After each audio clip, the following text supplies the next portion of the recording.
Welcome everybody to Carolina Ballet's 2020 virtual season interview series.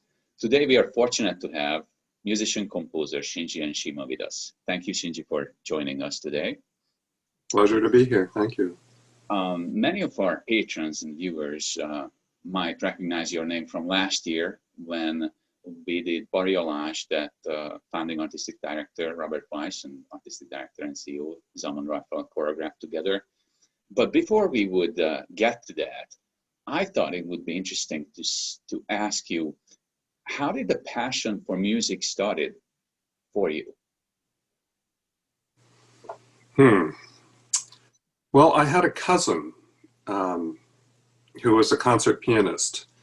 She actually toured with Arthur Fiedler back in the day and played with the Boston Pops Orchestra. And I remember watching her actually play with San Francisco Symphony, and when I was very little, and going to the Opera House and waiting for her by the stage door in San Francisco Opera House to congratulate her. And I guess that's where it all started, because now I walk through that door pre-COVID every day, the same stage door where I used to wait for her after a concert. But, yeah. And did you start with bass? Did you start with piano? How did you start? That was piano lessons. I started early, and then I had a very bad experience on piano. I had to give a concert, and I went up to the keyboard, and I thought, 88 keys, which one do I press first? And so I switched to bass in college, actually, because that seemed to me, with only one line to deal with, a little easier than keyboard. Well, it worked out very well. So where did you actually study? I did my undergrad at Stanford University. I went there thinking I'd become an electrical engineer, but I ended up chasing music. That was actually, I didn't have a bass lesson until I basically got to college. And then I did graduate work at Juilliard on bass. So it was kind of an abrupt turnaround. When I got to college, I thought electrical engineering offered one elective in 4 years, and that seemed a little intimidating. So they switched careers. It is a little bit different, I guess, electrical engineering and musician. But yeah, definitely more exciting, I would think, to be a musician. Oh, I'm glad. In retrospect, I'm glad. Yeah, it all worked out. And then where was your first professional job? I was lucky enough to get a job fairly quickly back in the Bay Area where I grew up. I grew up here in Berkeley, California, and I got a job with the San Jose Symphony, which is, Silicon Valley now, for 1 year, and played there in Marin Symphony. And this was pretty much right out of school, right out of Juilliard. And within a year, then I got the job with San Francisco Opera, and 2 years later combined that with San Francisco Ballet. So I've been playing in both of these orchestras now for about between 38 and 40 years. It's lucky, because it's so hard to get a job playing in orchestras, and I can't tell you how hard it is now, for instance, but yeah. And when did you start composing? Was this something that when you were young already started composing, or is it something that later on? It's been the passion of my life. I've always wanted to, but I didn't really get any big break until San Francisco Ballet commissioned me in 2011 to do a ballet with Yuri Posakov. And that was for full orchestra. And prior to that, I've been doing just little chamber music pieces and smaller things, but only because I really wanted to. And so it's always been part of my real desire. And when you composed first for ballet, would you say that how different it is to compose for ballet, maybe for just like a little symphony piece? It's actually fascinating. The first time I did one I really didn't know what I was doing. But I was fortunate to work with somebody who not only was patient, but who wanted to create more just out of feeling rather than structure so much. And so I would toss ideas of music to this person, and he would say, like, I like that, and I don't like this, and this works and that doesn't. And it's it's fascinating because dancers, I think of rhythm and counts and phrasing in a completely different way than orchestral musicians do. I mean, we think in meter, and dancers think in their own phrases, and their counts are structured on that more than the way we think. So now I tend not to think about that so much, as opposed to just creating kind of an audible floor for dancers to feel comfortable on. Like you have a necessary suspended floor, and then so the audio part, just to write now, because you're not looking at music, everything is from memory. I try to write things that are audible cues so that people know where they are, some anchor points. So it is a little different. And for you, where is the inspiration coming from mainly? Well, having played in orchestras now for 40 years and heard, and performed all the greats from Bach to Wagner, Strauss, and Berg, just I love the sound of an orchestra.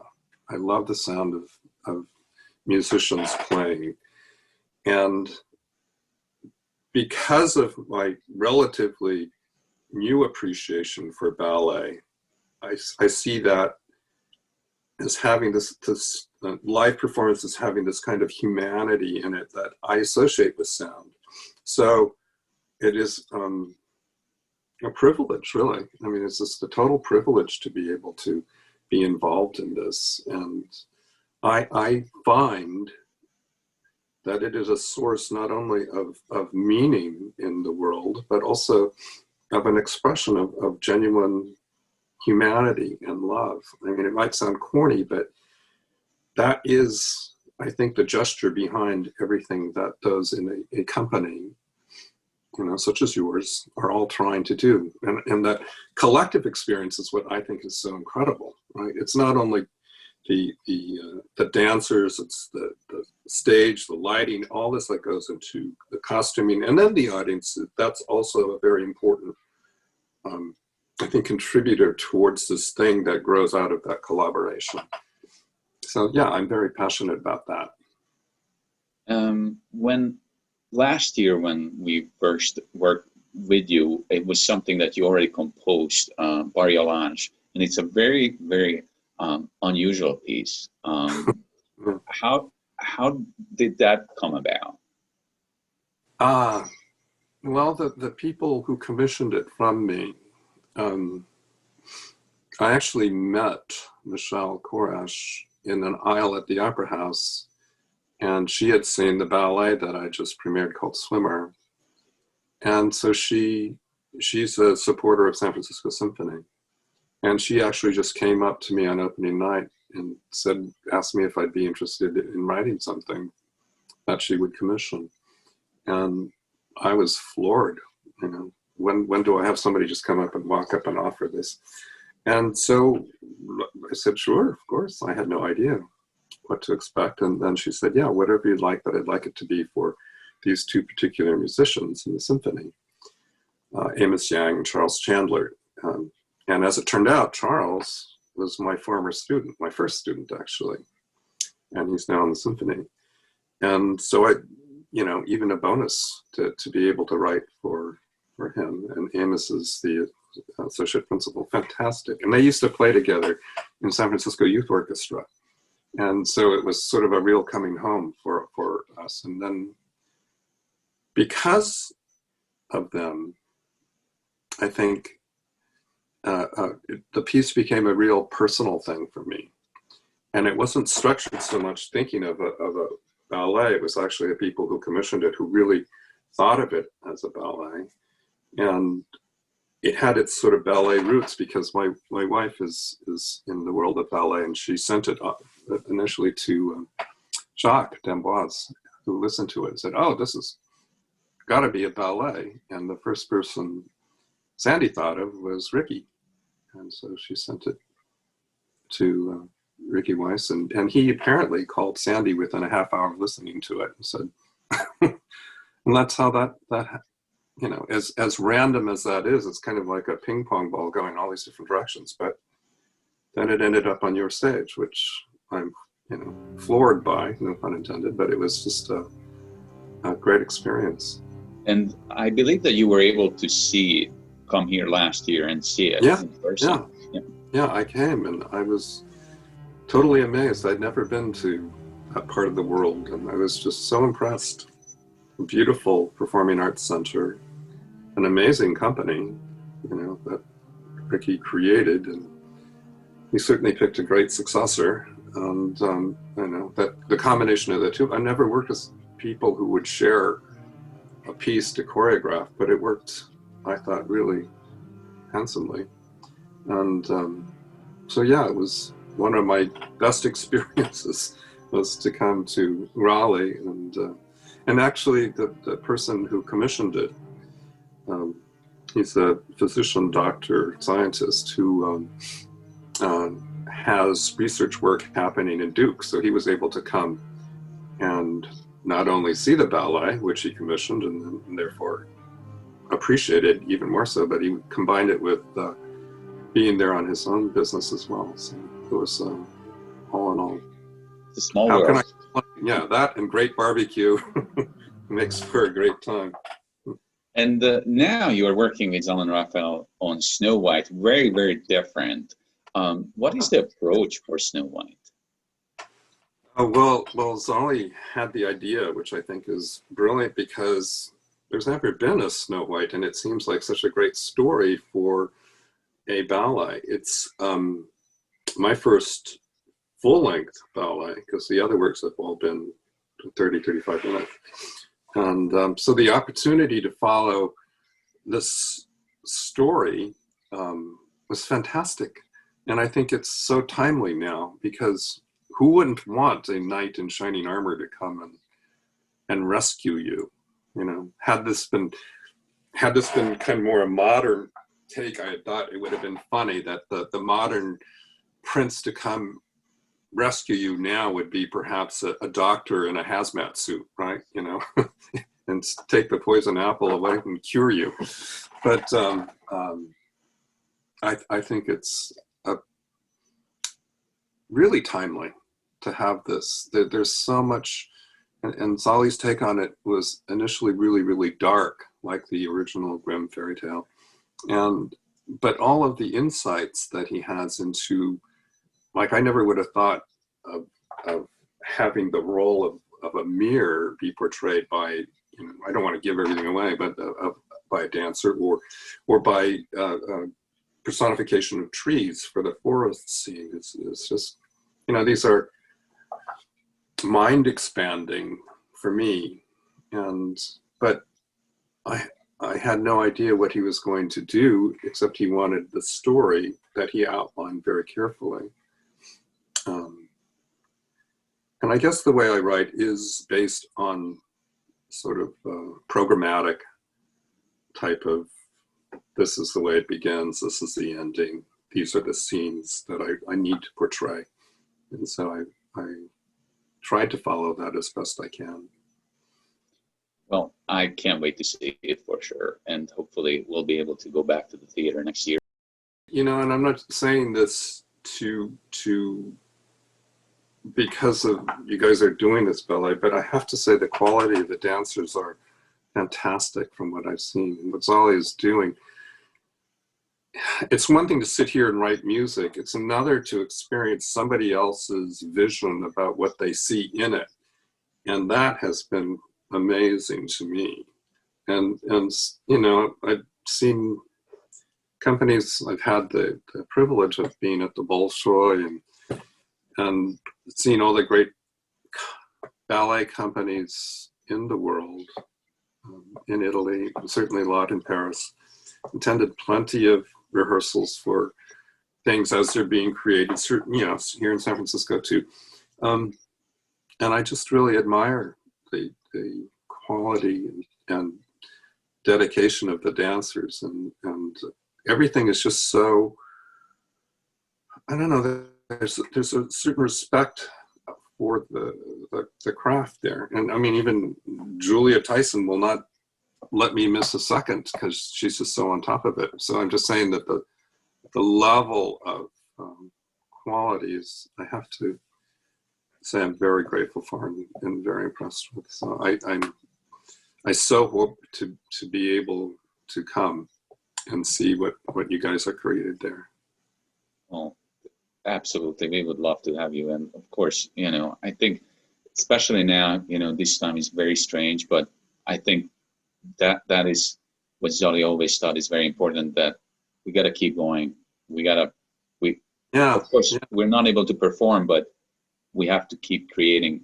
Yeah, it's so critical to keep the dancers, their instruments, you know, well-oiled and tuned. And it's a tragedy that they can't be performing, which is in their blood to do. But that aside, the capability of your arts community to enable it to continue, and then with Zoli's can-do, you know, take no prisoners attitude is fantastic. You know, it leads the way for the rest of us, especially in the arts, which are hurting so much now. Just terrifying. So you guys are a real bright spot, and I'm grateful for that. Thank you. Thank you. Actually, talking about going back to the theater, are you in San Francisco performing now, or everything is shut down there as well? Everything's shut down, yeah. I mean, New York's Broadway, right? It's not opening up potentially until next May. We can't even get back into the theater, our opera house, theoretically, until January. And even then, it's subject to, you know, I don't see how anybody can do any planning, because it only takes one person to reintroduce in any pod scenario and everything explodes again. It's a very tenuous time, and I think it's just going to require a lot of patience. And I think you guys are way ahead of the curve, and you have the support of your community, and people are structured enough to spare each other, you know, and your risk is cut way down, which enables you to continue. And I think that's just fantastic. It's really a model for the rest of us. Now, I just wonder, someone who has been playing for an orchestra for so long, do you still practice? I should. Less so. I should be practicing more. I do have an instrument here. My main double bass is at the Opera House because it's safer there. Here in California, we're subject to all these fires now. And I mean, on top of the virus thing, then there's the fire danger, then there's the drought, then you can't even open a window when it gets hot because the air is so horrible. It seems kind of like the end of the world scenario. So I tend to go into my cubbyhole, which is here, and write, or upstairs on a piano. But should I be practicing? Yes. Bottom line is yes. And I mean, I'm losing my calluses on my fingers, and I should be playing. Can't do just everything. Like the dancers losing the calluses on their toes. It's the same thing. Yeah, but it's different for them because they are their instrument. I mean, mine sitting in the corner is, you know, not going to deteriorate like not using one's body. That's why it's so critical for dancers, and especially the timeline for their entire career. I mean, I've been doing this for 40 years. It's different for a dancer whose body has a peak period, which is basically by the time you join a professional company is now. I mean, you have to do it now. That's the how you maximize one's potential. Yeah. So, yeah. Talking about instrument, I read that you have a very special instrument that you. Yeah, I wish I could show you. It the bass was designed by a guy named Achille Gouffet, who lived in the 19th century in Paris, and he asked a maker by the name of Plumerel to create this bass, and he happened to be good friends with Edgar Degas, the painter. And Degas fell in love with, of course, the ballet, which he drew some 300 paintings, but he also of the instrument. And for his friendship with Gouffet, he painted this bass. And I have this provenance of this particular instrument. It's kind of a famous painting. You see the bass player sitting in a stool chair, and you see the scroll going in the back, and then there are members of the orchestra when you see playing flute, and another playing bassoon. The bassoonist is also very famous. It's called the orchestra of the opera. And so the scroll of my bass is in that painting. That is fantastic. Maybe next time you're coming, you could play for us a little bit. I don't know that you would want that. But the provenance is interesting because I got it from my teacher who played in New York City Ballet. And prior to it being in Paris for the Paris Opera Ballet. But the bass also, my wife Sandy danced for New York City under balancing. And so this bass actually, it's a funny homecoming. The instrument actually played for her entire career while she was there dancing. So it's funny that this one instrument has had such a balletic life, and it's premiered, all those pieces that Balanchine did in New York City. And then now, since I've had it, I've actually premiered my ballets in San Francisco on this instrument, Wow. Which is kind of fun.